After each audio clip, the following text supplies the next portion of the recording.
todos e a todas, sejam bem-vindos ao programa Para Onde Vai o Brasil, do Praxis Magazine. Eu sou o João Freitas e tenho aqui comigo 3 convidadas. A primeira é a Samara Azevedo, que é mestre em arte multimédia e é atriz, e é ativista do Coletivo Andorinha. Também quero apresentar a Lívia Sampaio, que é estudante de mestrado do ISCTE em Estudos Africanos. É militante feminista, faz parte do SR, Socialismo Revolucionário, e no Brasil militou no PSOL, que é o Partido Socialismo e Liberdade. E, por último, quero apresentar a Marcela Uchoa, que está a fazer doutoramento em Filosofia Política na Universidade de Coimbra, é vice-presidente da APEB Coimbra, que é a Associação dos Pesquisadores e Estudantes Brasileiros em Coimbra. É ativista nos direitos humanos, com ênfase na questão das refugiadas e dos movimentos feministas. Eu queria começar este debate, este programa, com uma questão que é que análise é que vocês fazem dos resultados da primeira volta? Ou seja, o Bolsonaro quase ia ganhando a primeira volta, mas não conseguiu obter a maioria dos votos. Que análise é que vocês fazem? Vamos lá, então. A gente vai fazer essa análise, a gente precisa entender o contexto brasileiro, da pauta desde 2013 para cá. Então, para não me delongar muito, né? A gente teve o crescimento da direita, temos a ênfase do fascismo muito forte do Bolsonaro. É claro que não dá para explicar a figura do Bolsonaro somente em 2013 com as jornadas de junho, a partir das jornadas de junho, mas, de fato, as jornadas de junho e a cooptação das bandeiras dessa jornada pela direita, ela fez com que essa parte política brasileira, que até então não ocupava as ruas, passou a ocupar as ruas, passou a ter uma posição que não vou dizer que não existia, mas era um pouquinho mais feia, vamos botar assim, que é uma posição racista, fascista e tudo mais.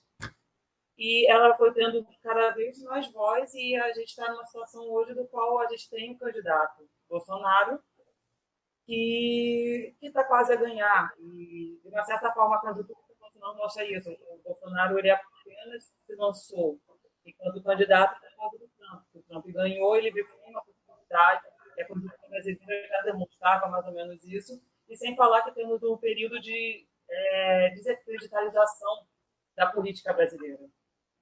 Muito por conta das políticas, vamos botar assim, da denúncia da Lava Jato, da escolha, de uma certa forma, do PT em continuar tendo a sua ligação, o lulismo, com a sua ligação com a burguesia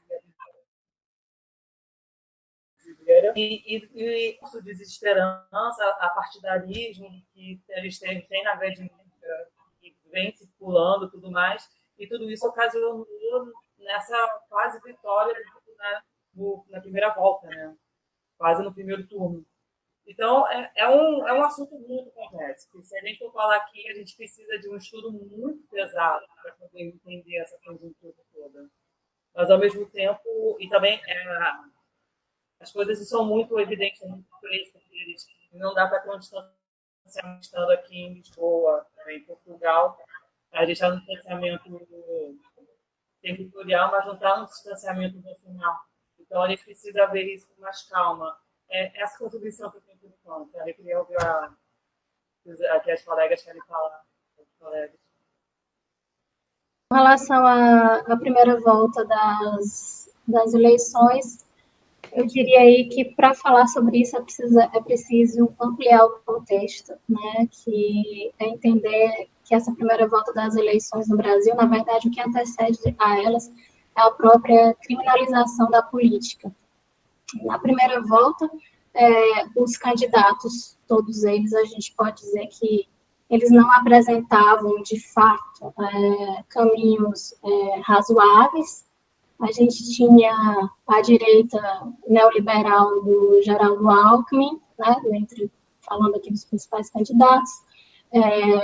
Por outro lado, tinha a Marina, o Ciro e o Haddad, né, que na verdade, ainda mesmo o Haddad se apresentavam dentro da sua política como candidatos mais de centro, né, com pautas muitas vezes progressistas, mas que, de fato, elas tinham políticas econômicas que eram também de uma continuidade neoliberal. Esse tipo de postura gerava também um desestímulo muito grande, inclusive da população. Nós tínhamos aí dentro dos próprios movimentos sociais que começaram a se reativar diante desse discurso, desse fascismo que se aproxima, né? Tinha aí também uma polarização entre não se poder criticar também a política que vinha do PT, porque isso queria dizer enfraquecer o próprio movimento, ao mesmo tempo isso gerava um conjunto de fatores, né, de polarização dentro desse resgate desse eleitorado que queria ver uma crítica interna para poder acreditar na própria esquerda. Então, eu diria que, a partir daí, a gente pode dizer que o panorama dessas eleições, elas dividiam muitas categorias aí de eleitores, né, que estavam desestimulados com a política, no seu sentido lato. Alguns que emergiram foram os fascistas, que, na verdade, eles nem são realmente admiradores propriamente do Bolsonaro, muitos simplesmente são pessoas oportunistas que viram na fala do Bolsonaro um estímulo para expressarem aquilo que são. Em outro ponto, a gente vê aí também uma classe média reacionária brasileira, né, em parte, que teve toda essa questão de não querer dividir espaços, né, com o pobre, com uma classe econômica que, em parte, foi favorecida e começou a acessar determinados espaços, mas a gente também tem aí, dentro desse desestímulo desse eleitorado, pessoas que estão simplesmente, sem ter formação política, que é a maior parte da população brasileira, vem no Bolsonaro um discurso antissistema. Então, essa primeira volta, ela foi marcada, eu diria, também para esses candidatos de centro e centro-esquerdo começarem a rever, né, ou a ver essas estratégias de que isso é esse eleitorado, né? Em vez de simplesmente esse ataque do fascista, né, que não deixa de ter também, mas rever essa outra faceta, nessas outras faces desses eleitores aí que estão dentro desse sistema. E, claro, né, aí o debate é muito mais amplo, porque a gente sofre uma crise de representatividade, né, que eu acho que desde 1985, depois pós-ditadura, a gente não tinha tão grande, mas que também é um reflexo da nossa história, né, o nosso processo de anistia para todos, né, que não penalizou os ditadores, né, ele também faz com que, ele também colabora para que a gente chegue a esse ponto, de certa forma, essa falta de reconhecimento histórico, essa falta de participação política real, efetiva. Enfim, são vários fatores que é amplo para a gente poder falar aqui. Eu passo a palavra, então, para a Samara. Deixem-me só dizer uma coisa antes de passar a palavra à Samara. Ainda há uns dias saiu uma notícia da absolvição do coronel Brilhante Úrsera, que foi absolvido de um caso de tortura que tinha. Portanto, acho que foi a família de uma pessoa, ou mesmo até a própria pessoa que sofreu a tortura, colocou um caso, ganhou em primeira instância contra ele, mas depois houve o recurso e o torturador foi absolvido. Portanto, isto ainda em sintonia com aquilo que estavas a dizer. Desculpa, força, Samara. Bom, eu acho, estou muito em sintonia com o que as minhas colegas já apontaram, então vou tentar dar um passo, né, mas assim, corroboro todas as análises que foram muito bem feitas. Acho que tem uma questão desde as jornadas de junho, acho que tem uma questão ainda antecedente, que é, sim, de um problema mal resolvido com a ditadura, dessa lei da anistia de 79, né, que anistiou para todos, inclusive para torturadores, sendo que tortura é um crime imprescritível, inafiançável, segundo a Organização das Nações Unidas. Mas eu vejo também o resultado dessa primeira volta com dois sintomas, assim, que eu consigo identificar para complementar a fala das colegas. Um é que, na verdade, a direita mesmo, aquilo que a gente reconhece enquanto direita, o discurso liberal, ele perdeu força, porque o PSDB sumiu do espectro da política do Brasil, o PMDB junto. Na verdade, tentaram colocar o Henrique Meirelles como candidato, né, do sucessor do Temer, enquanto todos eles participaram do golpe, né, desde o impeachment da Dilma. Foi essa direita moderada que ainda não, que tinha em Bolsonaro um aliado, mas que ainda não percebia o perigo, né, achava que conseguiria com ele se distanciar, deixar ele no extremo e conseguir ganhar essa parte do eleitorado insatisfeito com o governo do PT. Então, quando a direita organizada, moderada, se organiza para questionar as eleições da Dilma, né, de 2014, e começa num frequente questionamento e sabotagem também do governo do ano de 2015, então foi totalmente ingovernável, né, até que Temer conseguisse subir e conseguir colocar as questões que ele coloca. Mas a partir desse momento existiu um acréscimo ainda na falta de crença das instituições democráticas. No entanto, que o próprio Gereissati, que era o presidente do PSDB, se não me engano, ele faz uma meia-culpa em umas das últimas declarações dele, dizendo que realmente o PSDB sabotou o Brasil no primeiro ano do governo Dilma. E aí o que acontece, né? Você tem um discurso do Bolsonaro que ele quase que consegue tomar para si o discurso que era pro Tiririca, né? Aqueles revoltados, eu não voto em Lula, mas voto no Tiririca, eu não voto em Lula, mas voto no Bolsonaro. É basicamente por ali que começa. Só que o que eu percebo também é que tem um outro detalhe, que não é um detalhe, é um ponto muito sério, muito grave, que é a forma como as igrejas têm se organizado na política no Brasil. E isso é um dado muito sério, muito complicado, porque eu acho que tem a ver com a falta de maturidade do discurso político, que é um lugar onde não tem o contraditório, é um lugar da prática dogmática, um fala, todo mundo escuta, né? Não há questionamento se aquilo é ou se não é, e eu vejo que é muito essa prática do debate político no Brasil. Então, se você não concorda, você não vai lá debater pelo que você não concorda, você simplesmente vai virar as costas, vai dizer que morra, vai dizer que não convive com esse tipo de gente.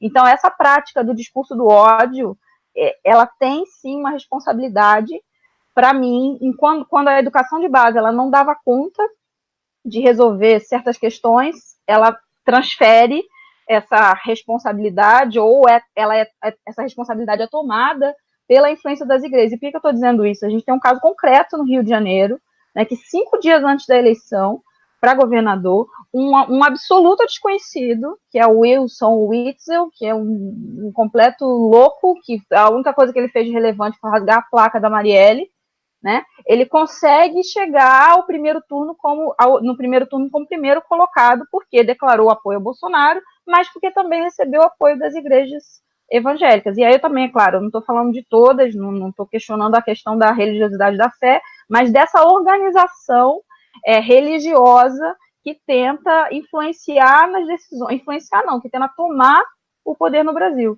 Então, acho que tem essas duas coisas, assim, tem tanto uma direita que foi responsável no impeachment da Dilma em questionar o resultado eleitoral, porque agora é moda, né? Agora ninguém mais acredita nas urnas, tudo isso, e que não percebeu que, na verdade, estava dando voto para Bolsonaro no momento que ela faz isso, né? Ela achou que estava tomando para si essas pessoas inconformadas, e ela não conseguiu canalizar para si, porque o governo do Temer foi um desastre.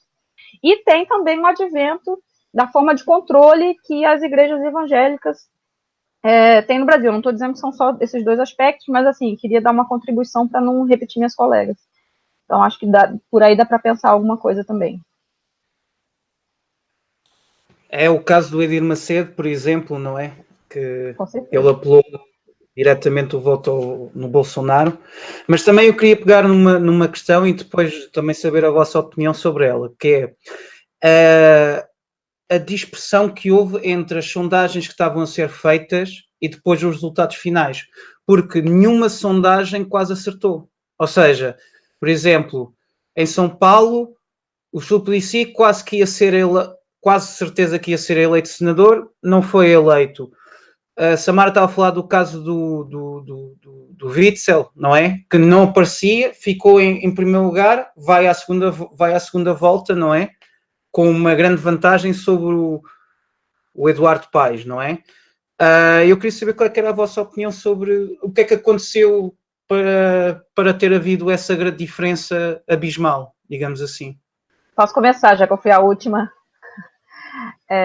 Então, eu acho que quando foi também, estou falando muito dessa parte do impeachment na nossa história, porque foi muito significativa para mim, foi quando eu acompanhei também mais de perto. Lá já tinha, eu lembro que a primeira vez que eu comecei a militar no Facebook foi quando eu vi que o Aécio ia ganhar a eleição no segundo turno. E ali todas as sondagens davam a Aécio.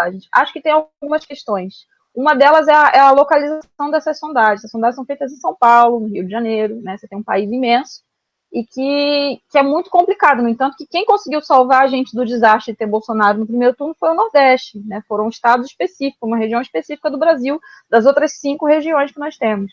Então, e no momento dessa instabilidade, né, que foi até apontado pela Marcela, que existe uma falta de crença gigantesca nas instituições, as coisas mudam muito rápido. E fora que ainda tem o advento da crise, né? Você tem uma crise brutal no Brasil, as pessoas estão realmente desempregadas e pessoas desempregadas, desesperadas, tomam atitudes da mesma maneira, assim, não existe conversa razoável porque a situação é muito grave.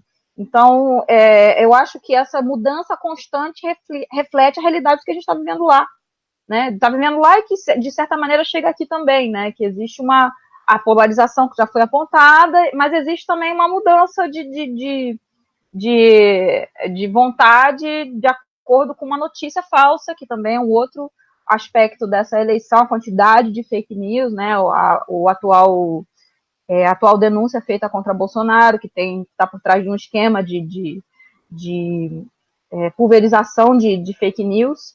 Então, a cada fake news diferente, as coisas rodam, as coisas mudam, e eu acho que essa inconfiabilidade, talvez, que a gente pode dizer assim, nas sondagens, reflete esse ambiente completamente mesmo complicado que a gente está presenciando.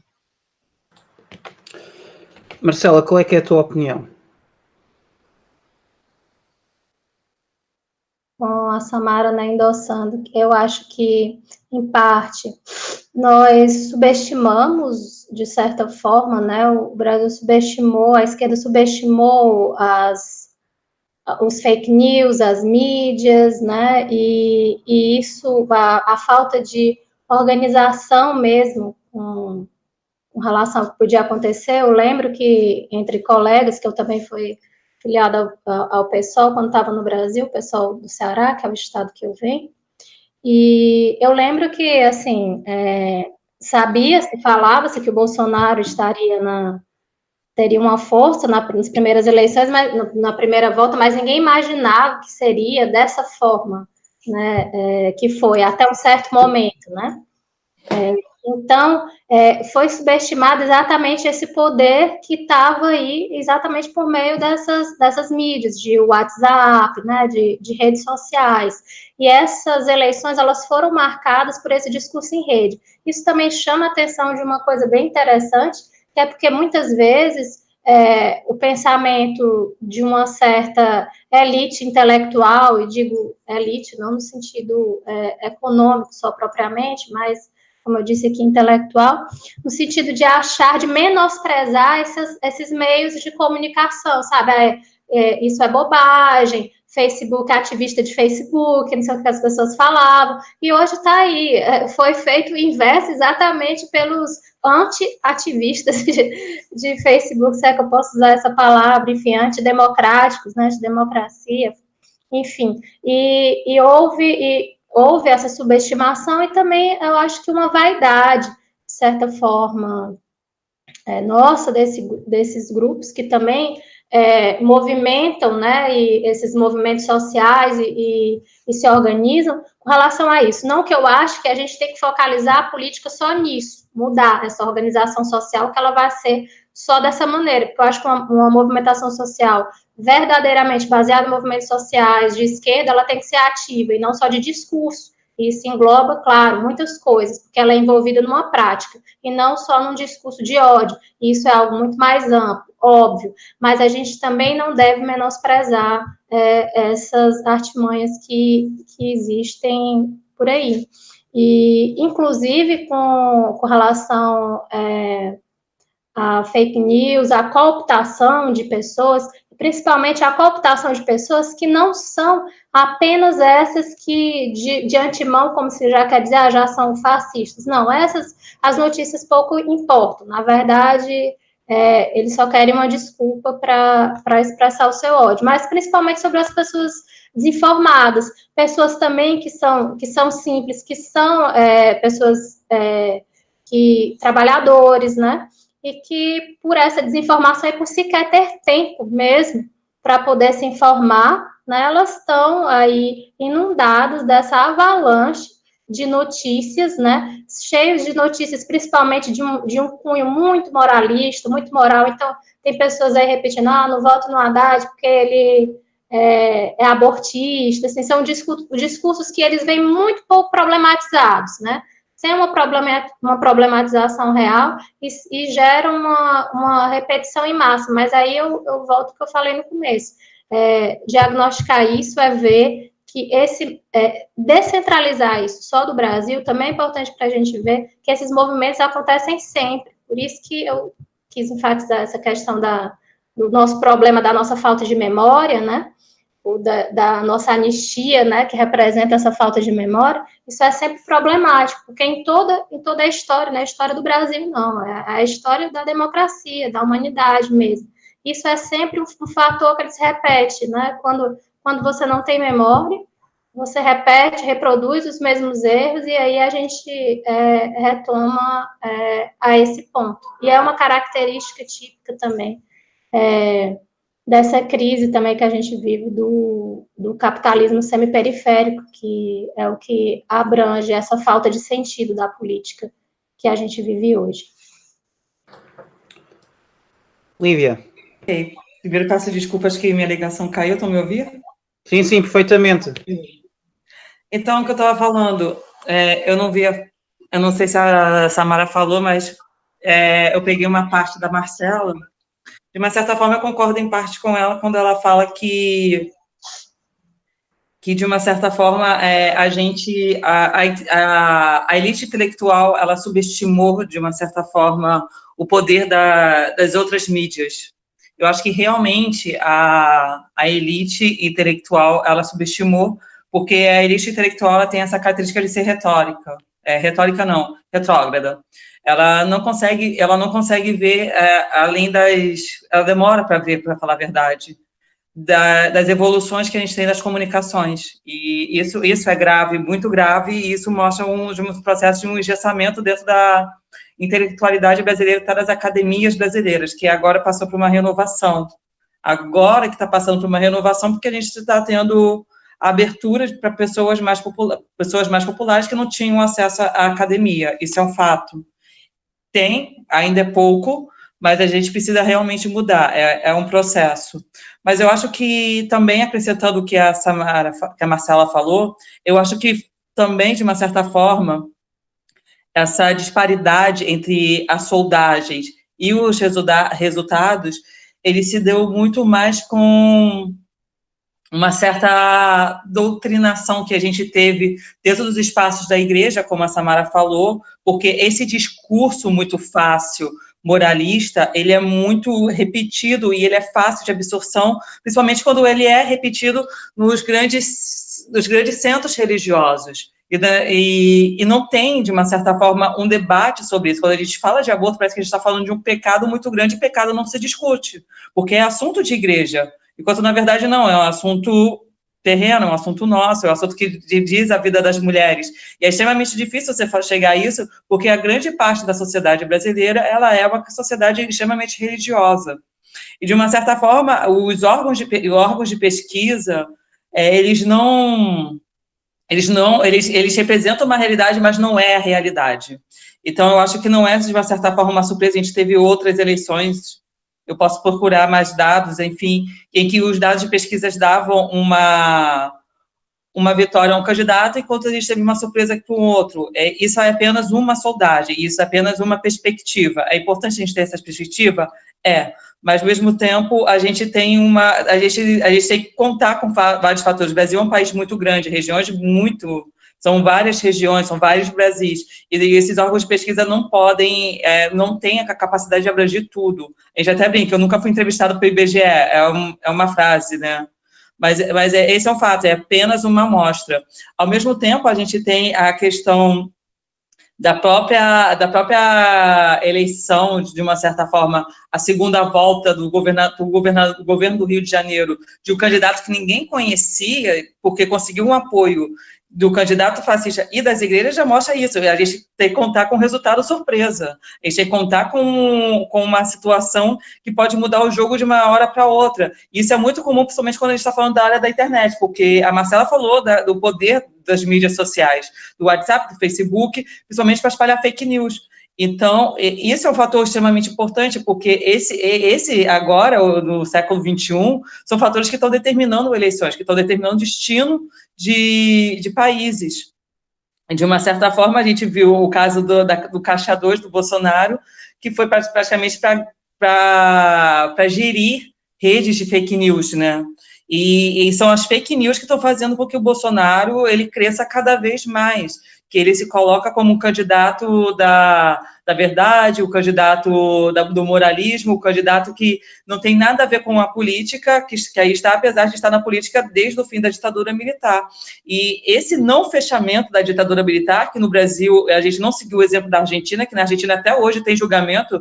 Eu estive na Argentina, morei lá por 6 meses, e é estrondoso, porque você passa toda vez em frente ao Congresso e tem um julgamento, e toda a sociedade participa desse julgamento, e há realmente uma punição. No Brasil não teve isso, e a gente permite que essas pessoas que têm um discurso extremamente pró-ditadura, pró-tortura, de discurso de ódio, estejam aí. Esse é o exemplo, é o Bolsonaro, e a gente tem uma falta de memória muito forte, porque desde sempre, desde que eu era criança, eu tenho a idade da democracia brasileira, vamos colocar assim, eu cresci junto com a democracia, eu tenho 33 anos, então, eu sempre ouvi de pessoas dizendo que a ditadura foi boa, que a ditadura era muito melhor que a democracia, sempre ouvi.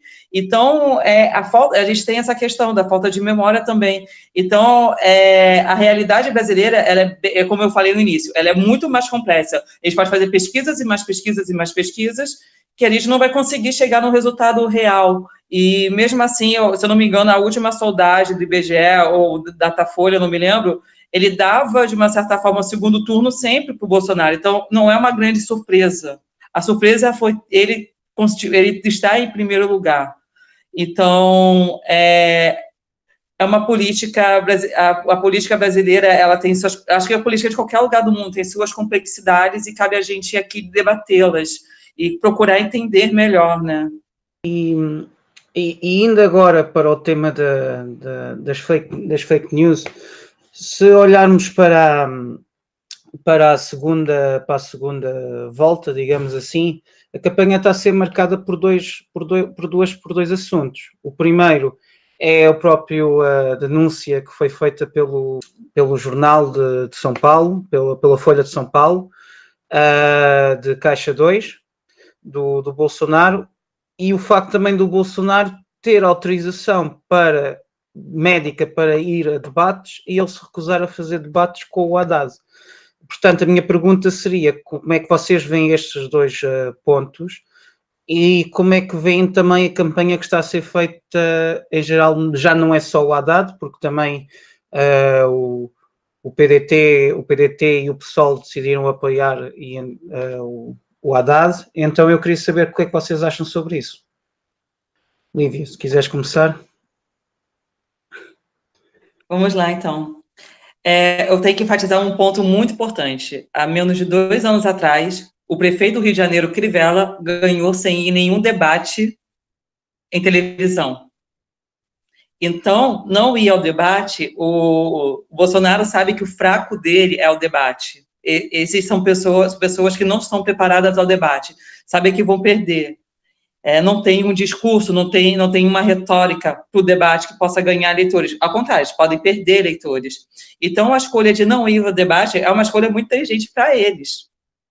E a gente tem um prefeito que ganhou sem ir a nenhum debate, a nenhuma sabatina. E isso daí é um fato que eu nunca vi, desde que a democracia atual, essa nova democracia começou. Então, é uma estratégia extremamente, não vou botar covarde, não vou botar essa característica, mas é uma estratégia do qual condiz com o candidato. Ele sabe que se for num debate com qualquer um, ele vai perder. Então, é uma escolha, e é uma escolha consciente de não ir. Qual é a outra questão mesmo? Desculpa, a do Caixa 2, né? Era a questão do Caixa 2, exatamente. A questão do Caixa 2, a gente tem uma chance do TRE, que é o Supremo Tribunal Eleitoral, de cassar, né, a candidatura do Bolsonaro, e a gente tem um novo cenário, vamos botar mais tranquilizador, com o Ciro e com o Haddad. De uma certa forma, representam uma centro-esquerda. Eles vão continuar com as políticas neoliberais, porque eles não apresentaram nada de novo, como foi dito no início. Eles vão ter uma política um pouco voltada para as questões sociais, mas, de uma certa forma, a continuidade do lulismo e tudo mais, mas o lulismo da era Dilma, vamos botar assim, que é com as políticas neoliberais, mas de acordo com a crise econômica que a gente está vivendo hoje. Mas é um cenário que é mais tranquilo. E é importante a gente colocar essa questão, porque eu fazia parte do pessoal enquanto militante no Brasil, porque eu faço parte de um partido internacional do qual está dentro do pessoal também. Então, é importante para a gente do pessoal, eu falo enquanto pessoal, a gente derrubar a candidatura do Bolsonaro, porque ele tem um discurso extremamente perigoso que já está matando. E já está perseguindo mulheres, já perseguindo LGBTs e tudo mais.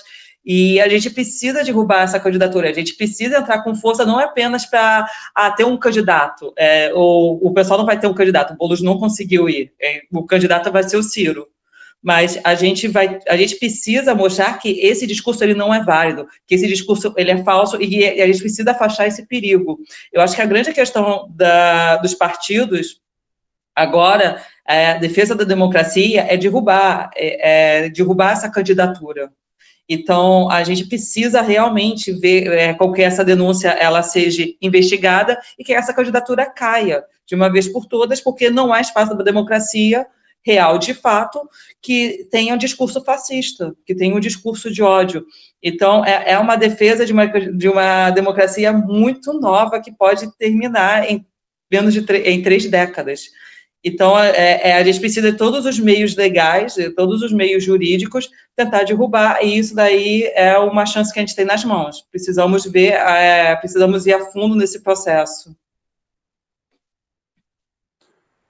Exato, porque até há uma outra questão, que é, o vice do Bolsonaro é um general, e a questão que se fala é que, havendo portanto, uma demissão ou um impeachment ao Bolsonaro, vai um general ser Presidente da República. E então eu queria, além de acrescentar isso, e queria pedir agora à Marcela para comentar também. Com relação aos comentários, eu queria colocar 3 pontos. Uma é uma notícia, porque as notícias agora estão tão rápidas que a gente, às vezes, não acompanha. Eu vi, da última notícia que saiu, que eu vi, foi que já foi decidido, inclusive junto com os advogados do PT, que tinham colocado o caso do Caixa 2, né?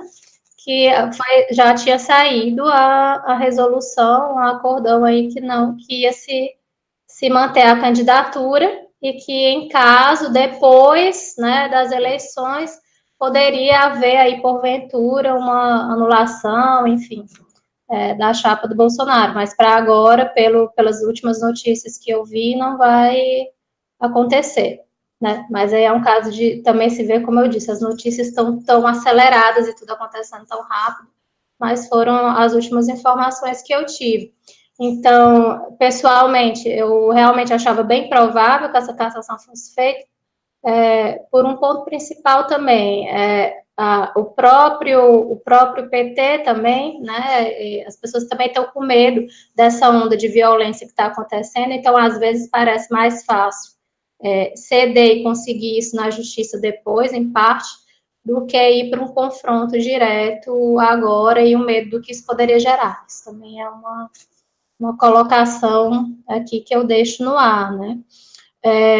Com relação, inclusive, a gente tem aí um general como vice-presidente, isso é um dos fatores que gera esse medo, né? Então, a gente vê que as próprias instituições democráticas, elas estão, e não só agora, nesse período eleitoral, mas já antes, né? Já vem com esse medo desse confronto, de se afirmarem como são. O jogo político, no pior sentido que se pode dar, né? A política já está muito escancarado e aberto, né? E agora com o general Mourão aí, toda essa pressão é muito mais esse medo também agora de se radicalizar, posicionar totalmente, mas aí eu volto falando aqui um comentário que eu queria fazer com relação até a primeira volta, a única perspectiva que eu de fato vejo de agora em diante, aí eu vou colocar para além das eleições, é a gente retomar o sentido lato da política, e é pensar que o resultado dessa primeira volta, inclusive, o baixo número de votação, né, no Boulos, né, não reflete necessariamente que ele tenha tido uma rejeição, pelo contrário, reflete o atual momento político, que as pessoas, tanto é que tinha muita gente dizendo que ia votar no Ciro por medo, né, que queria votar no Haddad, ia votar no Ciro por medo da rejeição ao PT. Então, assim, a gente também está num momento atípico, então essa rejeição também ao Boulos, também, essa rejeição não, essa pouco índice de votação por Boulos não quer dizer necessariamente uma rejeição, e eu acho que isso é importante para que a gente entenda esses passos, essa importância desse pensamento político.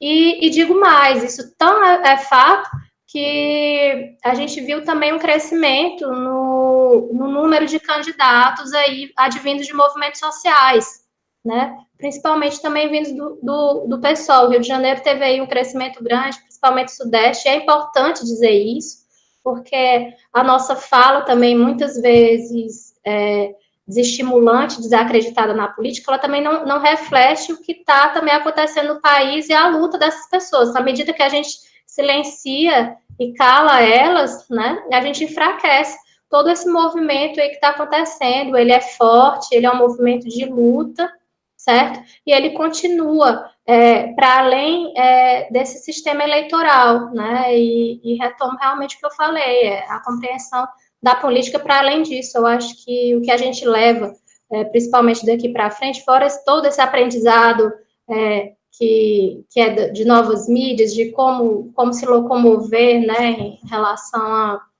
ao sistema político que vai se atualizando tudo muito rápido, mas a valorizar e a dar importância dessas pessoas comuns, como elas se movimentam, como as coisas estão acontecendo e como a gente vai dizer, como é que essas pessoas tiveram um número massivo de votos e sem fake news, sem também toda essa artimanha suja, né, na política, eles também conseguiram se eleger e isso também foi possível e aconteceu. Dar voz a eles, falar sobre eles, é dar poder, né, e eu penso que esse poder a gente tem que dar. Samara. Sobre a situação das fake news, a gente tem que também lembrar que a gente tem nessa eleição um apoio da Cambridge Analytica, né, que foi também quem influenciou negativamente na campanha nos Estados Unidos, e eles estão, sim, com os bolsonaros, e eles têm um discurso, eu vi um vídeo que pega uma entrevista de um dos diretores, que fala que o que leva as pessoas a votar é a raiva, é o ódio. E aí, sobre esse ponto específico, a Manuela Dávila, que é uma mulher, para mim, brilhante, que foi uma das melhores escolhas que o PT poderia ter feito para ter como vice, ela deu uma entrevista para o Caetano Veloso, que saiu no Mídia Ninja, que é uma entrevista fantástica, porque ela vai fazer análise dessas fake news que é sobre que ela fala que tem dois grandes grupos de fake news, né? Tem umas fake news que são mais elaboradas, né? Que é tipo corrupção, que o PT vai censurar a mídia, blá, blá, blá. E tem as fake news que são as mais rasas, que estão centradas no sagrado das pessoas, né? Que são fake news com as crianças e com as religiões. E isso causa na pessoa que está, né, passando por uma crise, passando por, né, por todos esses problemas que a gente tem acompanhado no Brasil, uma identificação direta, porque eu tô ferrado, tô fudido e mal pago, e ainda vão querer mexer com meu filho. Eu tô usando até as palavras que a Manuela usou, né? Então isso é muito importante, assim, não é só uma mentira que foi contada, foram mentiras estratégicas que sabiam que iam se criar comoções. E aí, nesse sentido, falando da paixão, também talvez um pouco como a gente explica que pessoas que iriam votar no Lula votaram no Bolsonaro, pessoas que votavam no Lula que votam hoje no Bolsonaro. Porque tem um fator aí que se chama paixão, que chama paixão pelas figuras, né? No Brasil a gente não entende, não vê o nosso voto como um voto no programa de governo.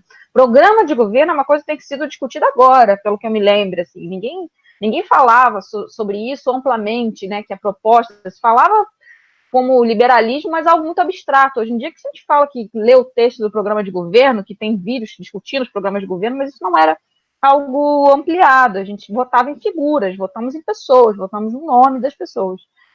E, nesse sentido, o Bolsonaro, ele é o representante desse esvaziamento do discurso. Eu disse uma frase muito infeliz há uns 2 meses atrás, que se o Bolsonaro conseguisse fugir de todos os debates, ele ganharia a eleição. Eu espero estar enganada na minha análise, mas quando a coisa começou a acontecer, que essa facada que ele recebeu, na minha opinião, ele se aproveita desse fato que realmente eu acho que foi real, porque não chego a esse ponto de descredibilizar a facada que o homem tomou, mas que ele se aproveita disso e faz disso um grande circo. E também não é uma novidade no espectro da política brasileira essa fuga de debates, né? Então a gente tem vários candidatos de esquerda e de direita que não foram a debates, importantes debates televisivos. Então não é uma estratégia nova, é uma estratégia velha conhecida, né? Só que o fator novo também é que, ao mesmo tempo que ele foge do debate, ele consegue um espaço na TV Record para falar durante um debate com outros candidatos. Isso é uma coisa muito séria, muito grave e muito nova, porque não é um ato antidemocrático só do candidato, é um ato antidemocrático de uma rede de TV que tem uma influência gigantesca, que resolve competir por números de índice televisivo, por espaço com um debate que estava acontecendo em outra emissora, controlado, né, em que os candidatos tinham 1 minuto para falar, enquanto Bolsonaro reina durante 30 minutos, só para falar o que ele quisesse falar. E ele tem essa característica de ter o discurso muito vazio, e é infelizmente nisso que ele ganha. Sobre o papel da mídia aí também, 2, por exemplo, que foi replicada pelo site da Globo, já saiu do ar.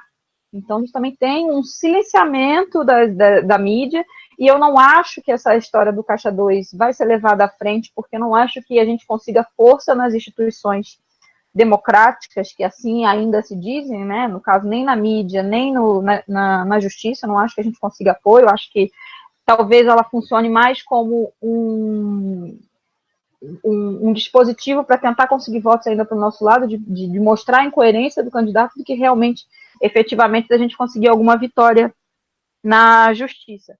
E aí, só para fechar minha fala, o mais preocupante para mim da situação do Bolsonaro enquanto candidato, independente se ele ganhar ou se ele perder, acho que, antes de falar isso, eu vou falar uma coisa bem nada agradável, acho que a Marcela está certa, a gente tem que pontuar também que tudo que está acontecendo é uma reação ao empoderamento de grupos marginalizados, né, uma reação às mulheres que foram para a política, aos negros que estão querendo ocupar os espaços de poder, as academias. Então isso tudo é uma reação, né, não esse movimento não surgiu do nada, eles estão perdendo espaço, né, a burguesia brasileira, ela está sentindo uma perda de espaço, e é por isso que ela está assim tão chateada e chocada, né, porque também temos um grande aumento de pessoas empoderadas dos seus discursos, e isso também foi, para mim, a maior chave do governo do PT, que tem o Haddad como com a sua principal expressão, que foi a expansão do ensino superior para pobre, né? Porque antigamente ensino superior público era para rico milionário, não era nem para classe média. E aí, para terminar, a Meryl Streep, quando fala do Trump, uma vez falou, acho que não sei se foi no Oscar ou se foi em algum evento desse, ela diz o seguinte, que o maior problema de você ter como chefe de Estado uma pessoa que diz as coisas que o Trump diz é que você legitima a violência do teu vizinho contra você.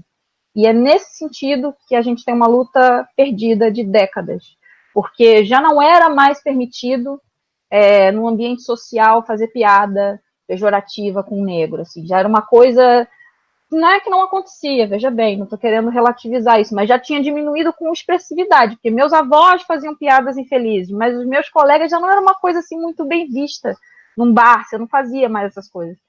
E esse tipo de coisa está voltando. Esse tipo de discurso horroroso está voltando a ser permitido de uma maneira muito agressiva que nós, que temos aqui nossos 30 e poucos anos, a gente nunca viu.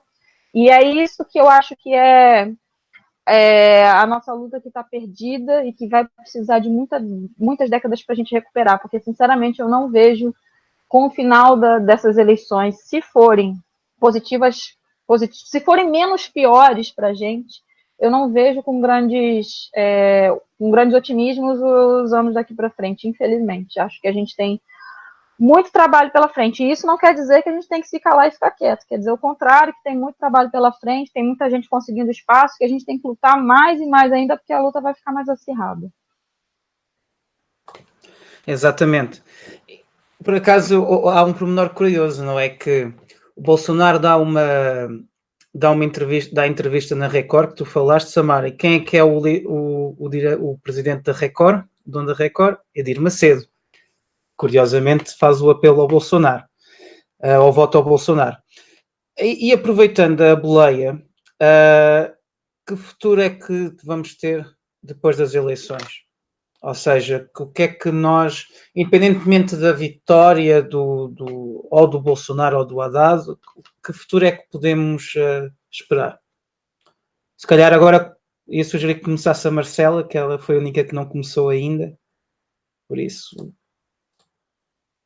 Para mim, eu vejo, em parte, eu vou falar uma coisa que pode não soar tão bem, mas eu acho que as crises, elas são muito importantes, e são importantes para que a gente se reorganize. A gente pode olhar para esse momento e se ver destroçado, como eu vejo que muita gente está a ver, e falar que é o fim, né? O fim da democracia. Eu diria que a gente já vem nesse processo há algum tempo. Na verdade, não é algo que aconteceu do nada e agora, só que as pessoas não estavam percebendo. Então, acontecer isso agora, de certa forma, é importante para que as pessoas percebam. Não dá mais para negar, não dá mais para dizer que não. Então, a gente tem que assumir os erros, assumir o momento que a gente chegou e se reconstruir a partir daqui. Né? É a hora de a gente perceber que ser de esquerda, ser resistência, é um processo contínuo, não é ligado a eleições, não é ligado a ter um candidato que vai estar no poder, não é ligado a se hoje está o PT, se hoje está a PSOL, se hoje está, enfim, que partido seja, é contínuo, porque nós estamos a lutar por quem está à margem. Se a gente está a lutar pela classe trabalhadora, então isso é uma luta de poder contínuo e não existe esse estado perfeito das coisas. Então, assim, eu penso que a nossa prerrogativa e futura, ela é de organização social, de resistência. A gente tem duas opções. Aceitar o que vem, aceitar essa opressão, essa violência que massacra, na verdade, uma violência, e deixo aqui chamar a atenção para um ponto, uma violência que já acontece há muito tempo dentro das periferias, há muito tempo, o massacre acontece há muito tempo. A única questão é a invisibilização, porque ao passo que ela adentra a classe média, né, que ela chega para as elites econômicas, aí ela passa a ser noticiada, mas antes não era, né? E o discurso, claro que eu não estou a dizer que não seja pior ainda, né? Mas eu quero dizer que já acontecia. Então, esse é o momento de a gente se reorganizar e ver de fato o que é ser de esquerda, o que é ser resistência, o que é o que é repensar o sentido lato do político, que não é só uma política eleitoral, não que ela não tenha sua importância, a questão aqui não é negar isso, mas dizer que não é só isso, e principalmente não é só isso mesmo, né? A política, ela se constitui, se faz muito mais desse outro lado. E queria chamar só a atenção um ponto, da mesma maneira como eu já falei, que a gente dá força, fala da força das fake news, também há muita força nos movimentos sociais. Pensar que sem utilização de tantas mídias, sem fake news, as candidatas no Rio de Janeiro, advindas das periferias, das comunidades, conseguiram se eleger com um número tão alto de votos, tão significativo no partido tão pequeno como é o PSOL, também diz muita coisa para nós. E a gente deve pensar o que é que isso nos quer dizer, que aprendizado isso também nos dá. Então, assim, a gente aprende também com os erros, mas também tem que fortalecer aquilo que é natural desses movimentos, que é esse movimento também de base, de rua, de olho no olho, do cara a cara, né, do discurso, do que é realmente a política, né, o ser político, né, e eu acho que o caminho é por aí. A gente pode chorar o que não deu, se desesperar, porque em grande parte é desesperador mesmo. A luta não vai ser fácil, já não é, né? Mas a tendência é que, como isso se torna algo midiático, chama atenção, assusta e a gente é acometido pelo medo, né? E a gente tem o medo também pelas nossas famílias, né? Pelos nossos parentes, mas a gente tem a outra opção que é resistir. Eu acho que essa é a hora da gente unir forças, né? Uns com os outros.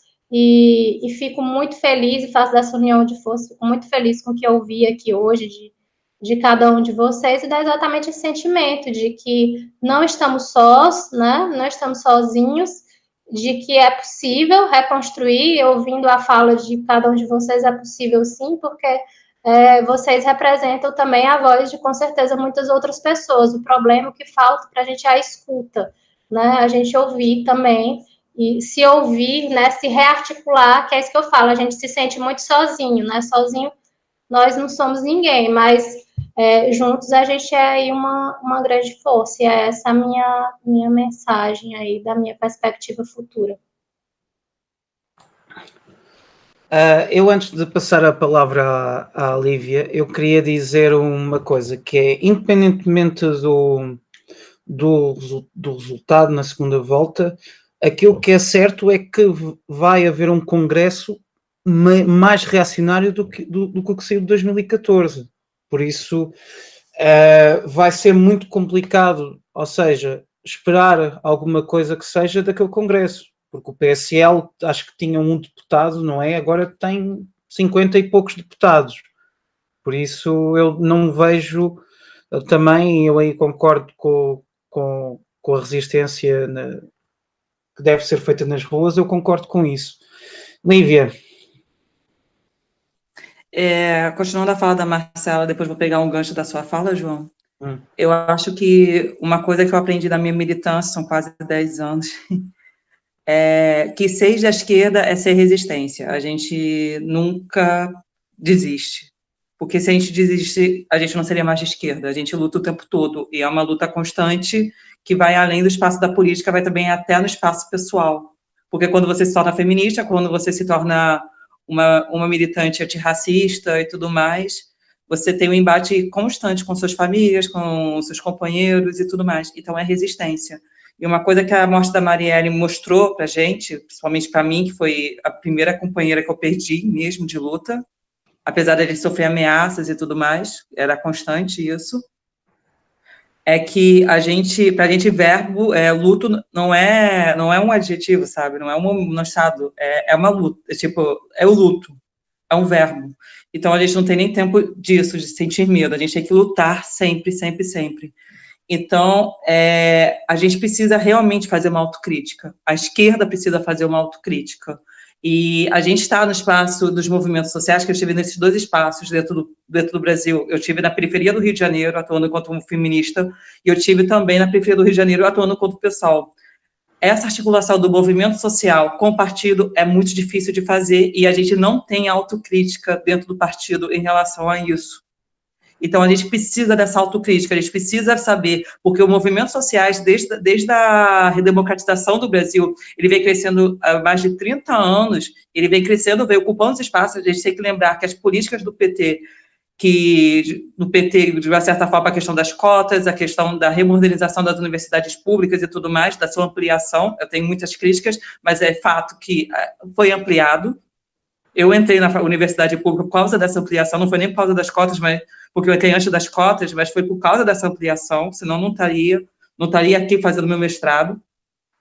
Então, a gente precisa compreender que os movimentos sociais conseguiram essa vitória, não foi um partido, foi os movimentos sociais, foi os movimentos negros, LGBTs, foram os movimentos feministas que conseguiram essas grandes vitórias, e isso daí tem mais de 30 anos.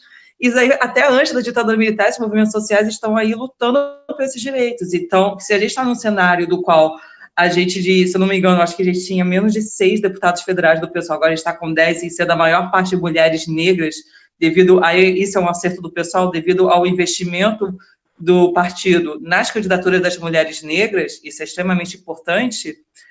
Isso é uma resposta, isso daí é um fato que a autocrítica dá certo, que a gente precisa dessa autocrítica.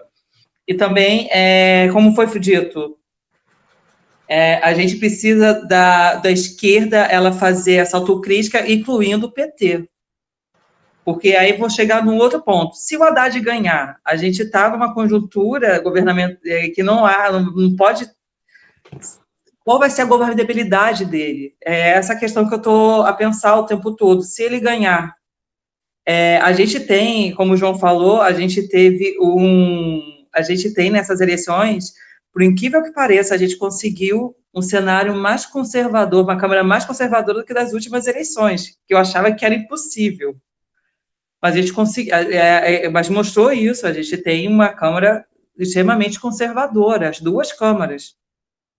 Então, se a Dilma foi impeachmentada e ela não fez o giro à esquerda, o PT não escolheu estar com a esquerda, com os movimentos sociais, porque teve essa oportunidade, qual vai ser a política do Haddad? Como é que ele vai fazer para conseguir governar durante 4 anos? E também, de uma questão da frase, o estrago foi feito, além disso, a gente teve um retrocesso, porque muita gente, muito reacionário, muito discurso de ódio, ele saiu do armário e está aí, correndo solto, perseguindo pessoas por serem negras, por serem LGBTs, por parecerem, por serem feministas, por serem mulheres. Como é que a gente vai nessa mudança, nesse processo progressivo que a gente tinha de denunciar o racismo, de denunciar o machismo, do crescimento do feminismo e tudo mais, dessas grandes bandeiras que a gente tem, como é que a gente vai conseguir voltar, porque ele está tendo esse retrocesso? E como a Marcela falou, a gente precisa de uma luta muito grande, a gente precisa reconsertar esse processo. Mas uma coisa que eu ponho importante, que estou pensando e realmente eu não tenho uma resposta, é como é que vai ser essa governabilidade se o Haddad ganhar? O que o PT vai fazer? Será que o PT vai continuar com as mesmas políticas da época da Lula e da época da Dilma? Ou será que ele vai mudar? Será que ele vai abraçar os movimentos sociais, vai abraçar os partidos de esquerda e vai governar, e vai voltar a ser, antes da década de 90, o PT, antes da carta do PT ao povo brasileiro? Ou será que ele vai continuar com essa política? Então é uma coisa que há para se pensar e é uma coisa que realmente eu não tenho uma resposta. Então, esse é um espaço importante para a gente pensar coletivamente e para a gente achar alternativas. Então, eu encerro a minha fala com esse questionamento, e eu espero que alguém tenha uma resposta. Samara, tens uma resposta? Puxa vida, fiquei com essa batata quente dessa resposta. Mas, assim, eu acho que a minha experiência, pelo menos aqui em Lisboa, porque a minha primeira experiência enquanto militante é de Lisboa, é do Coletivo Andorinha, assim, eu sempre fui da área de artes, mas eu nunca tinha militado por política tão assertivamente, né? Meus trabalhos tinham essa aura, mas eu não tinha um discurso elaborado, até como eu tenho agora, de ter uma noção de início, meio, fim. Mas eu percebo nessa tentativa da gente do coletivo Andorinha, que a democracia é uma coisa muito difícil. Ela não é fácil. E ela é difícil mesmo quando você tem ao seu lado as pessoas que lutam pelas mesmas coisas que você. Porque se você tem um grupo com 30 pessoas e 30 pessoas têm uma ideia, a sua ideia vai aparecer em uma porcentagem de 5% de vezes. Então, tipo assim, é muito complicado. Então, eu olho com muito cuidado quando a gente fala de autocrítica da esquerda, porque eu também sinto que, às vezes, assim, eu não estou nem discordando das minhas colegas, mas estou tentando fazer uma outra camada de reflexão também, que às vezes a gente passa tanto tempo se degladiando entre nós do que realmente tentando encontrar o que nos une, qual que é o fio, eu sei que neste momento o que nos une até com o espectro da direita é a democracia.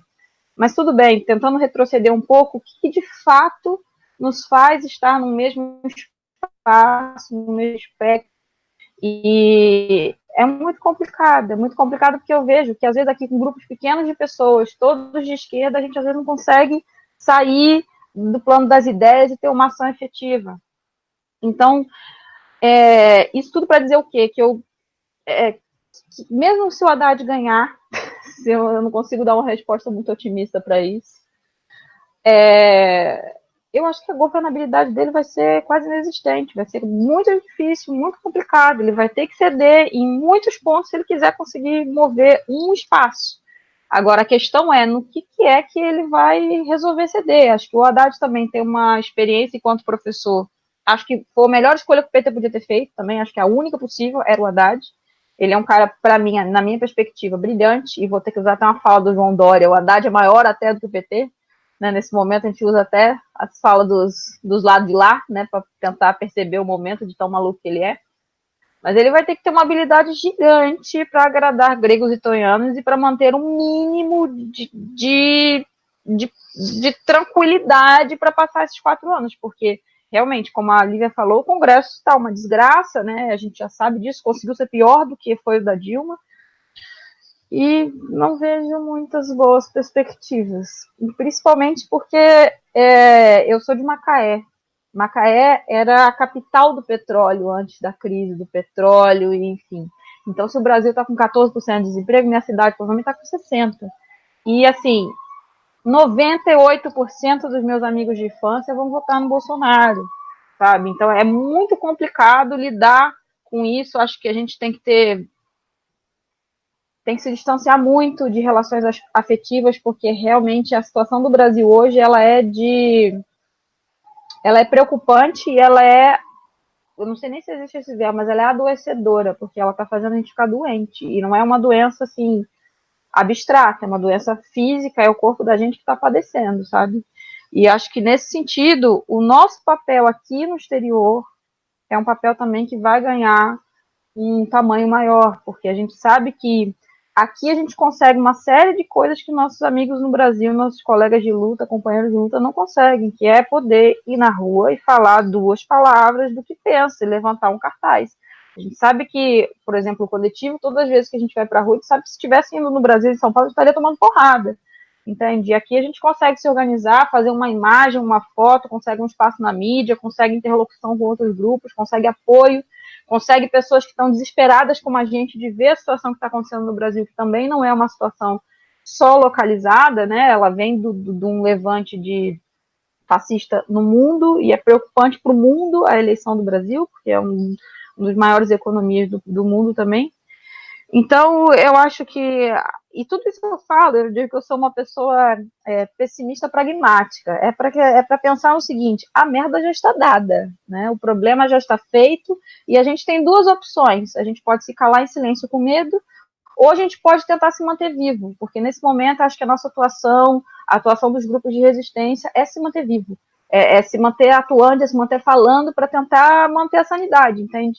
E só uma última questão, para tentar fechar minha fala, é que, ao mesmo tempo que eu vejo com cuidado essa questão da autocrítica que a gente tem que fazer, que eu acho que tem que ser feita, mas eu acho também que não é a nossa prioridade, não é a primeira coisa que tem que ser feita, eu vejo também com muito problema quando as pessoas dizem que a luta dos grupos identitários enfraquece a luta. Como assim também? Isso não enfraquece. Se a pessoa quer lutar por questões que só se referenciam a ela, que eu, enquanto mulher branca, não sofro, não padeço das mesmas questões, como assim a luta dela enfraquece a minha?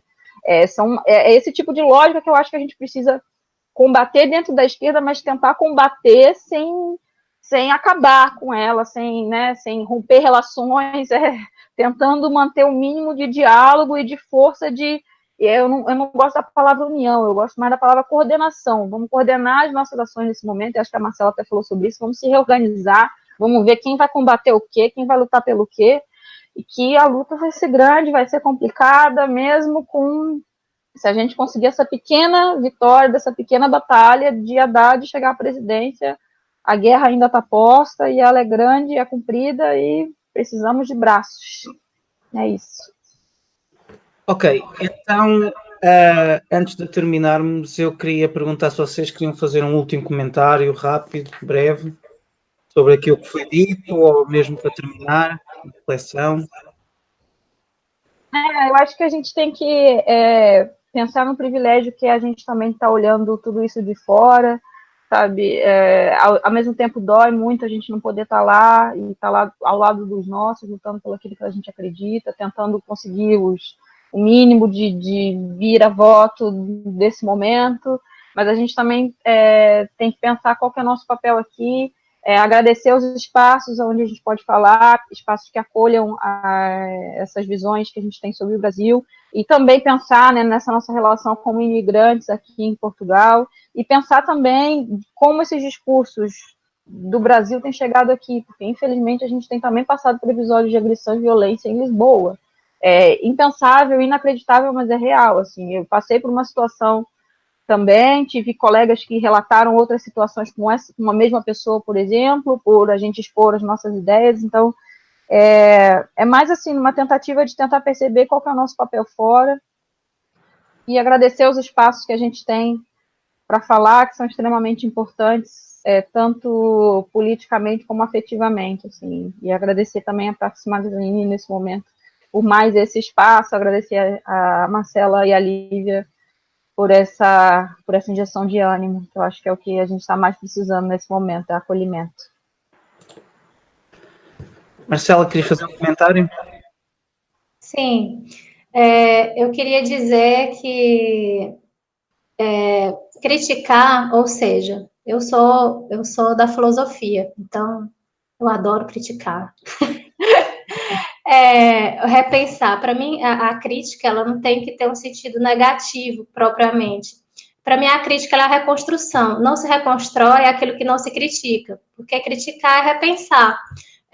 Eu acho que eu entendo quando a gente fala, muitas vezes, eu também, que às vezes a gente fica a se degladiar, né, nessa luta que não gera nada, mas eu acho que os debates, eles sempre geram alguma coisa. Eu acho que o momento que a gente chegou hoje aqui foi exatamente porque em algum momento aí dessa história a gente achou que estava no estado perfeito das coisas e não discutiu, que foi o que eu já falei. Essa discussão, ela não tem... Existe uma diferença entre discussão por poder, aí é um ponto, e outra coisa é a crítica para se reconstruir.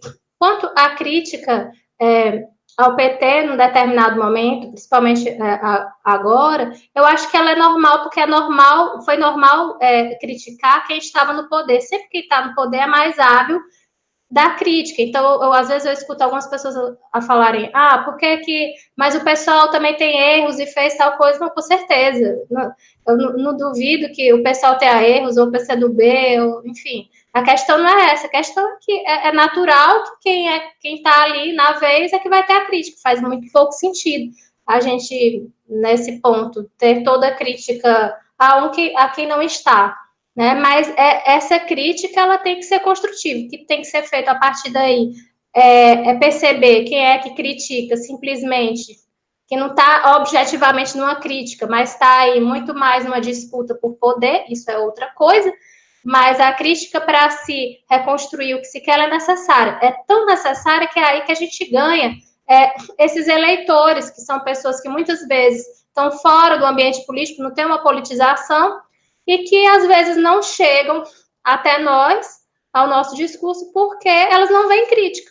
Porque simplesmente a gente vê até nas novas hashtags ali do Facebook, algumas pessoas a colocar não sou PT, não lembro exatamente como é, não sou PT, mas sou anti-Bolsonaro, não sei, alguma coisa assim, que é para dizer que o voto tem críticas ao PT, mas, sobretudo, é anti o que o Bolsonaro representa. E eu acho que quando a gente fala, não pode criticar, a gente perde essas pessoas aí, e eu acho que tem fundamento também o que elas estão a dizer que elas são, às vezes, despolitizadas, ou que não sabem, ou que não possam, a gente perde, é uma questão mais do equilíbrio, eu diria, da nossa fala também, de quem ela acessa, de como ela acessa, né, para que a gente possa chamar essas pessoas, e não só com relação a essas eleições, mas para o movimento, para o sentido lato da política, que a gente pode tomar também como positivo no que aconteceu isso durante toda essa eleição, né, que a gente nunca viu tanta mobilização, tanta gente falar assim, de forma tão enfática. E eu acho que a partir daí a gente pensa, sim, como a Samara falou, naquilo que nos une, né? E o que nos une é exatamente a busca por essa mudança social, um movimento de resistência, que não é um movimento só para nos manter, é a compreensão de que não sou só o eu, mas eu existo porque nós existimos, né? A gente pensar no todo. Então, quando a gente parte daí, parte para essa compreensão de uma certa maneira mais global, a gente se fortalece, porque a gente não, quando a gente vai para o individual, a gente cai na depressão mesmo e se perde. Quando a gente amplia, a gente se fortalece e vê que essa luta ela é contínua. E é isso, meu recado. Fica o teu recado. Lívia, o último comentário. Claro. A Marcela, como sempre, falou que eu realmente tinha na cabeça, só que ia falar de um ponto de vista de historiadora e não de filósofa, né? Mas, enfim, eu acho que a autocrítica é fundamental realmente para a gente ter uma autoconstrução, para a gente ver os nossos erros do passado, senão a gente volta a repeti-los, e para a gente consertar e tentar ter uma nova perspectiva de futuro. Eu acho que isso que falta na esquerda. E eu falo isso como esquerda, eu falo isso como militante da esquerda. E é muito importante porque se o PSOL ele conseguiu uma certa vitória, começou a mostrar-se como partido de esquerda, apesar de ser tão pequeno, mas é um partido extremamente expressivo, foi porque a gente não é um partido, para começar, a gente é uma frente de vários partidos e que a gente faz autocríticas, e essas autocríticas muitas vezes avançam.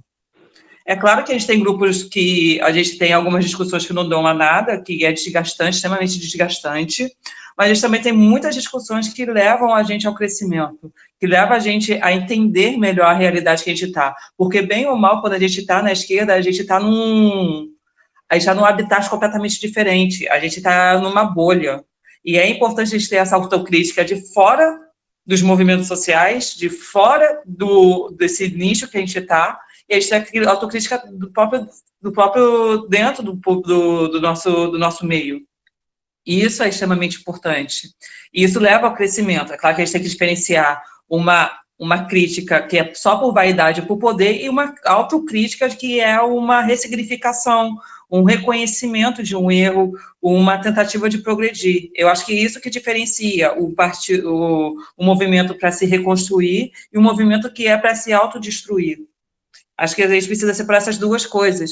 E por conta disso, a gente tem que lembrar, não me lembro quem falou, mas o fascismo está em crescimento em todo o mundo, não é só no Brasil. As eleições do Brasil se tornam muito mais significativa, que é se não me engano, é a 6ª economia do mundo, uma das principais democracias, a principal democracia da América Latina, correndo o risco de cair no fascismo novamente. A gente tem a Itália com o primeiro-ministro fascista, a gente tem o caso da Rússia, a gente tem o caso da Ucrânia, a gente tem o crescimento do fascismo aqui no próprio Portugal, enfim, e a volta do fascismo em Portugal depois de, depois de não sei quanto, depois de 40 anos de ditadura, da década de 30 até 75.